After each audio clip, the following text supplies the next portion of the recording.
So Stugotz, I was watching, how many parts is this America's Team documentary on Netflix? Is it like 9 or 10 parts? I think it's 8 parts. I also started watching it last night. Yeah, I could be wrong. I have no idea. I think it's 8 parts, though. Well, I thought it was funny because, the Patriots had theirs, obviously. And the amount of winning that they did, most people would say is like, yeah, you're going to grab onto that. That's what you're going to make your story about.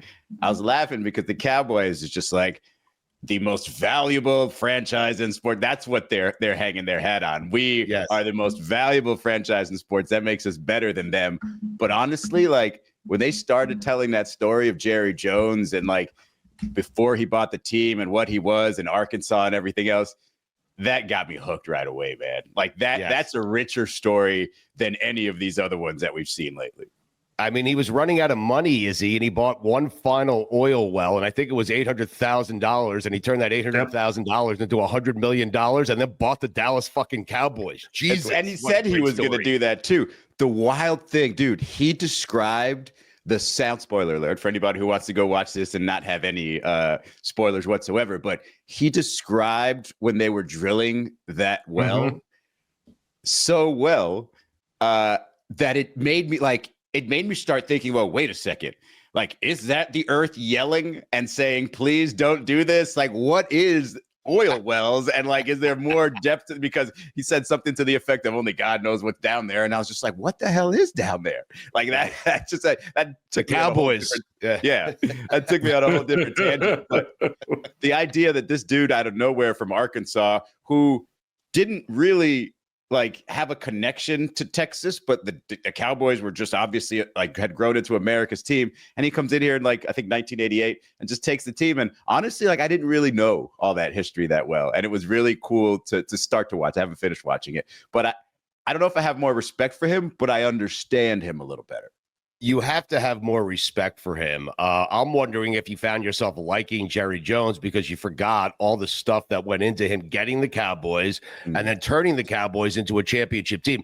The first move he made as the Cowboys owner was to fire a legend in Tom Landry and announce Jimmy Johnson as the head coach. Another thing I didn't know, maybe he was going through a little like losing his mind, Tom Landry. Like maybe he was forgetting plays, maybe he was forgetting stuff. So I think maybe it was time, but the Jimmy Johnson connection's also, intriguing and interesting.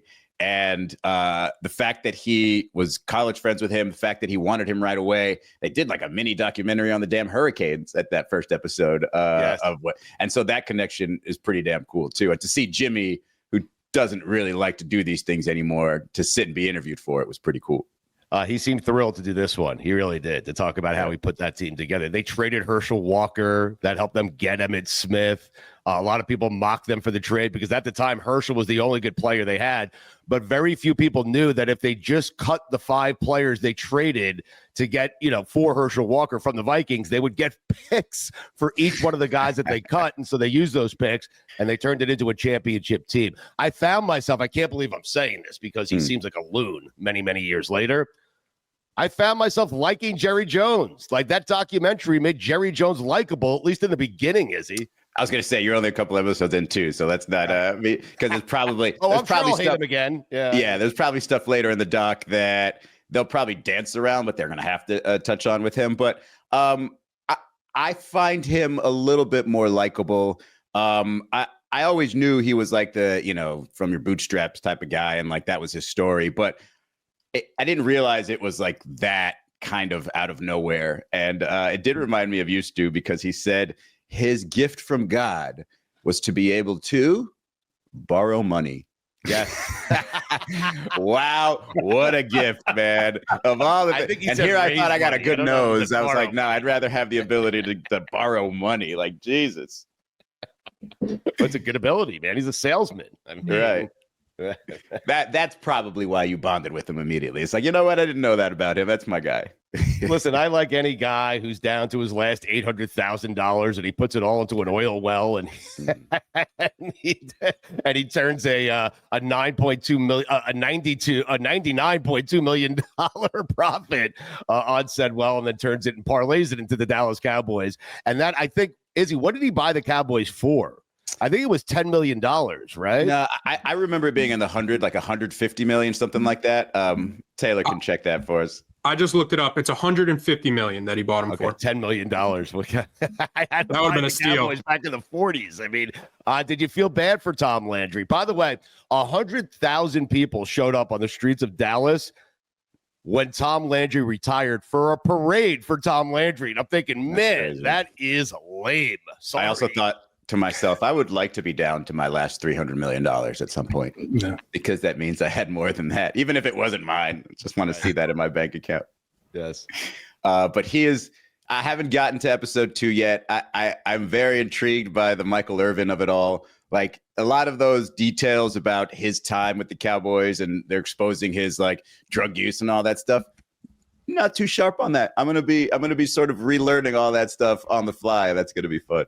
Same. I'm relearning all of it on the fly. I'm at the point where they won. They're winning Super Bowl, so I haven't gotten to the scandalous part yet because winning cures everything. So, is there another coach, if he retired today, that 100,000 people would show up to a parade simply because he retired? Well, there was that whole, it was just the phenomenon of America's team. Like they'd come out of kind of nowhere, the NFL, and it just kind of took over. As they weren't winning every year, but they were seemingly getting to the Super Bowl all the time. And, Texas makes everything bigger. So it was pretty damn huge for Tom Landry. So I don't think Greg Popovich in San Antonio. They'll definitely line the Riverwalk with people. I don't know about hundreds of thousands. I think it would all depend on not only how good they were, but what kind of atmosphere, what kind of town it is.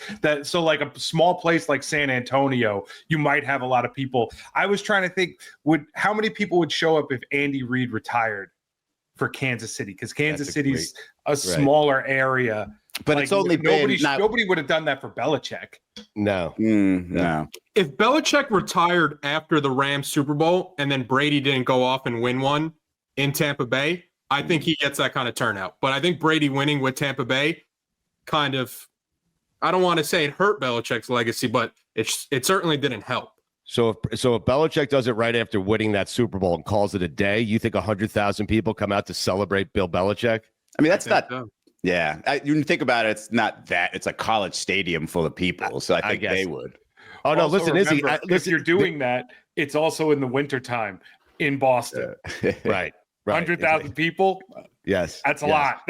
Which is why if you do if Riley ever retired, there's no way 100,000 people are going out in 99-degree heat and it feels like 110 down here. That's not definitely not. You got to do that thing inside somewhere.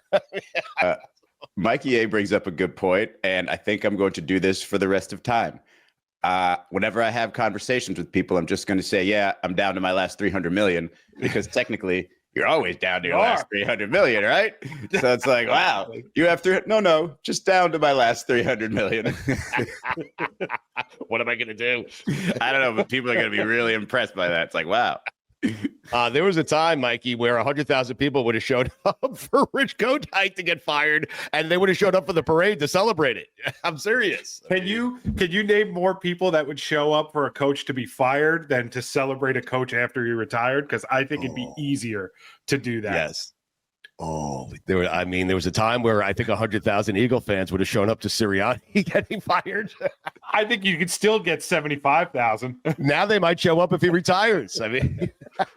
Stu, while you think of some names that would show up for a coach getting fired, I have the numbers from the Patriots Super Bowl parade in 2019. An estimated 1.5 million fans took to the streets of Boston for that parade. That's right. More than hundreds of thousands. Right. Yeah, but that's also to celebrate a Super Bowl, not to celebrate someone leaving. But if you put Belichick on like one of those thrones and you're carrying him around and that's his send off, people are coming out to that. That's why do you have him like the Pope? I think you can fill up a stadium for people trying to get Billy Napier fired right now. Yeah. Oh, you're so you're right. Like right now you could, but that could change so quickly. They're 7-0. Forget it. DJ Lagway. I just found out that the backup for DJ Lagway potentially is from Yale. Oh, doesn't really inspire much confidence. A transfer from Yale named Aiden. Yeah. Put it on the poll. Do you want your backup quarterback to be from Yale? Not me. But Yeah, man. I think DJ Lagway and the Gators are probably cooked. Like I don't think you're a week or so away from your season starting, and you're just talking about progress with your quarterback finally throwing. It's not going to work out. Yep. Speaking of the Gators, Channy Crowder going to join us here in about 15 minutes. Mikey A. He's a former. What are you making a face for? He's a former Florida Gator, Channy Crowder. Thought that was another show. I'm combining too. I'm sorry. What'd you make here of Shane Steichen, who was the offensive coordinator for the Eagles, hired as the head coach for the Indianapolis Colts? He's the quarterback whisperer. He's the guy who can make any guy into a great quarterback.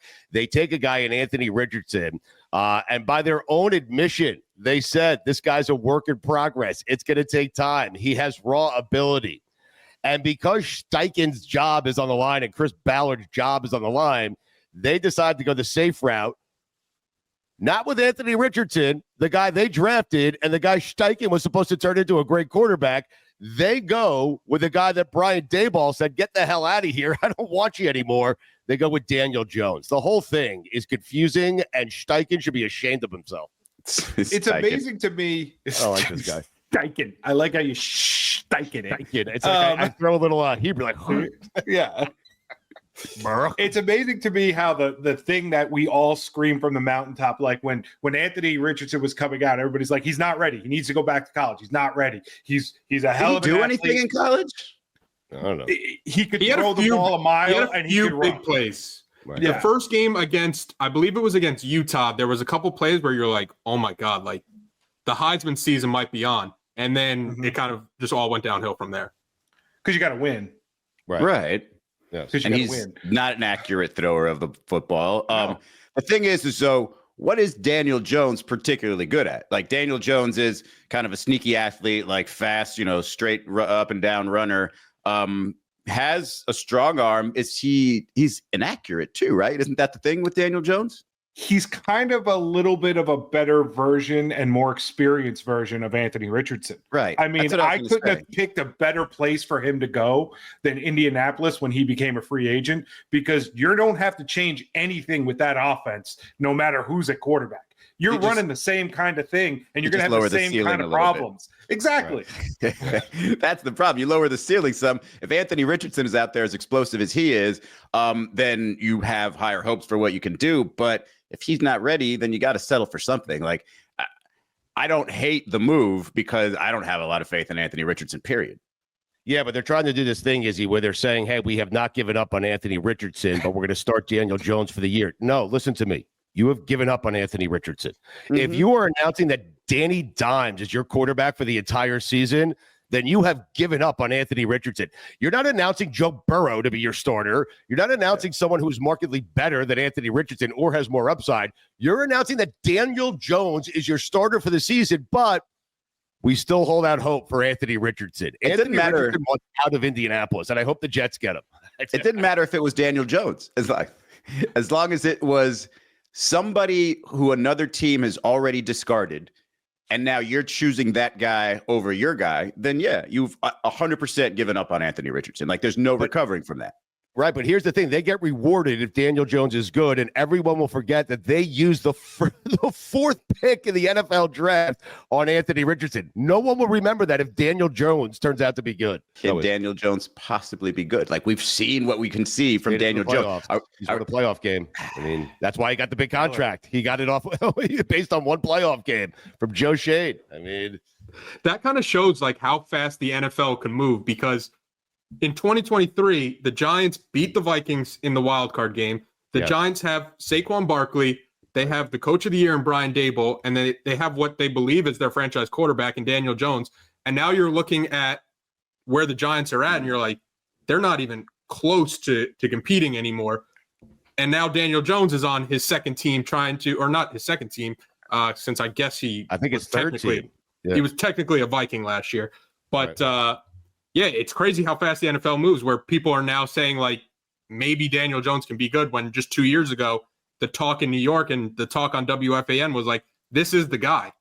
So you're banking on, if you're the Colts, the Giants being that bad that, oh, look what happened to Saquon Barkley. Clearly we can do that with Daniel Jones. That organization is trash. That's the argument you've got to tell yourself, other than because you can't just watch the film apparently and decide what you need to decide on Daniel Jones. I can't wait for the moment when Daniel Jones gets hurt and they have to now go back to Anthony Richardson and say, we believed in you the whole time. We were just going to him for the year. That's it. Right. Well, You're that's our the guy. confusing thing. Why are you announcing this for the entire season? Who commits to Daniel Jones for the entire season? Nobody does. I mean, that's the odd part. The oddest part. What, the entire season? Daniel Jones does not deserve your support for an entire season. He has not earned that. Okay. And he hasn't played amazing. What? Like in this preseason, he hasn't wowed everybody. He hasn't been like, oh my God, well, look how good Daniel Jones is. Like he was just slightly better than Anthony Richardson.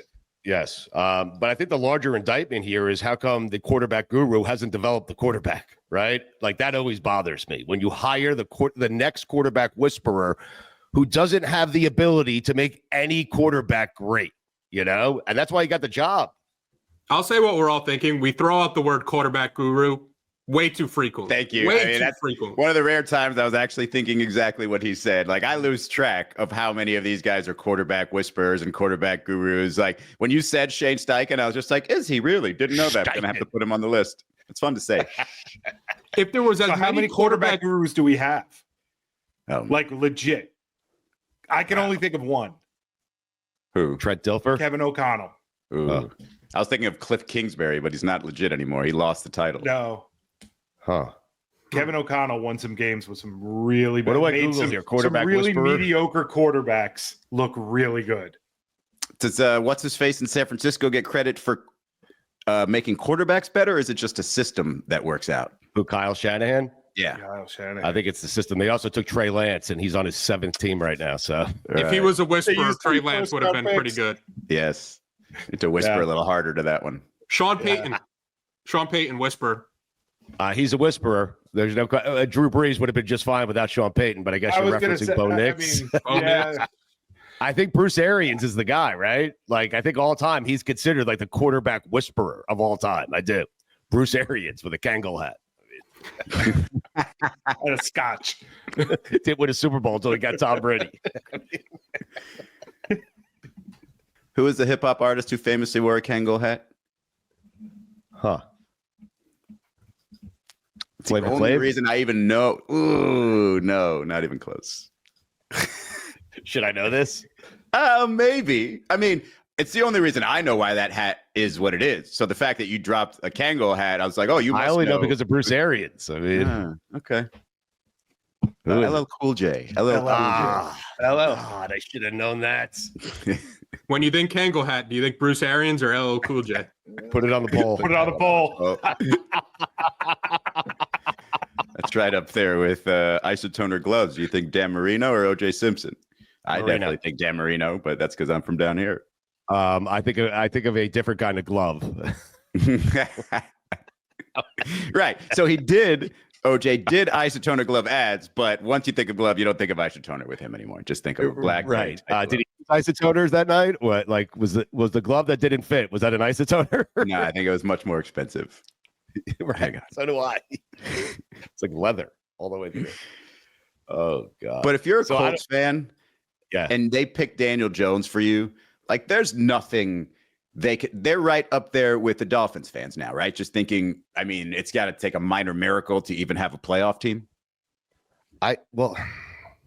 It's tough. The NFL is so funny. I'm looking at their division. I mean, it's the Titans, the Jaguars, the Colts, and the Texans. So you figure the Texans are going to win that division. I guess the Colts could sneak in as a wild card in a weird sport, the NFL, Yeah, I would say that's more likely for the Jaguars because, I mean, I'm just not in love with this Colts roster. Like after Michael Pittman, like who do they have at receiver? Josh Downs, Alec Pierce. I mean, he's all right. Yeah. But Jacksonville, I mean, they have Trevor Lawrence. Is the AFC South the most mediocre Met division? It's always been. Usually there's one team that you're like, well, it's a bunch of meh and then one really good team. But like their best team is the Texans. And I'm like, they're meh.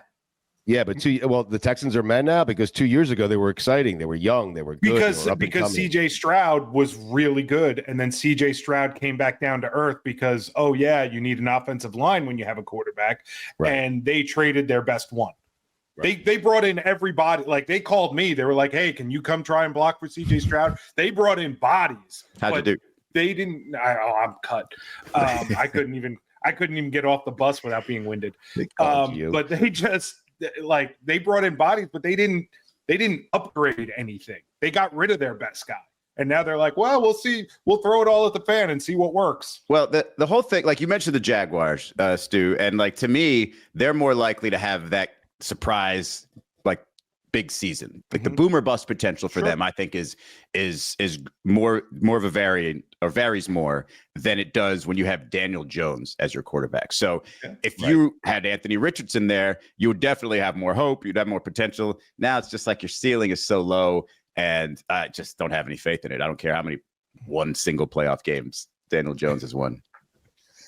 But you've got Trevor Lawrence being benched by midseason. Like you have no faith in the Jaguars. Well, listen, I have some faith in Trevor Lawrence. It's Billy who has, and Billy's been right the entire time, but Billy has said since the get-go that Trevor Lawrence is no good. And he's right. He's up until now. So like we'll see if Trevor Lawrence can, but I'm kind of with Billy. Like at some point you have to realize Trevor Lawrence, not that good. Number one pick. Trevor Lawrence end up being a worse number one overall pick than Baker Mayfield because Baker's gotten back. No, Baker's been great. Yeah, Baker's been good. And like Trevor was supposed to be the can't miss candidate. Yes. I mean, if the Browns just held on to Baker, they would have 6 quarterbacks right now. It's unbelievable. When I think of the AFC South, I think of just some slop that they're putting on Thursday Night Football. Usually, yeah. The AFC South should permanently be on Thursday Night Football. 1,000%. Permanently. Put it on the poll. Should all AFC South games permanently be on Thursday Night Football? That would solve the issue of all those other teams having short weeks. Like they're the Thursday teams. They're also the team that when they get in the playoffs, because one of them has to be in the playoffs, is always that Saturday at noon game. They're always that first. No, that's where the Texans live. They live on weekend, Saturday noon at home, and they lose. I mean, Brian Hoyer. Sometimes you need that though. Like you need to sort of soft like an entry into the playoffs. You can't have a big game at noon on a Saturday in the playoffs. That's ridiculous. You got to just like, hey, give me that 35-10 blowout, and just like, okay, now I know what I want to see.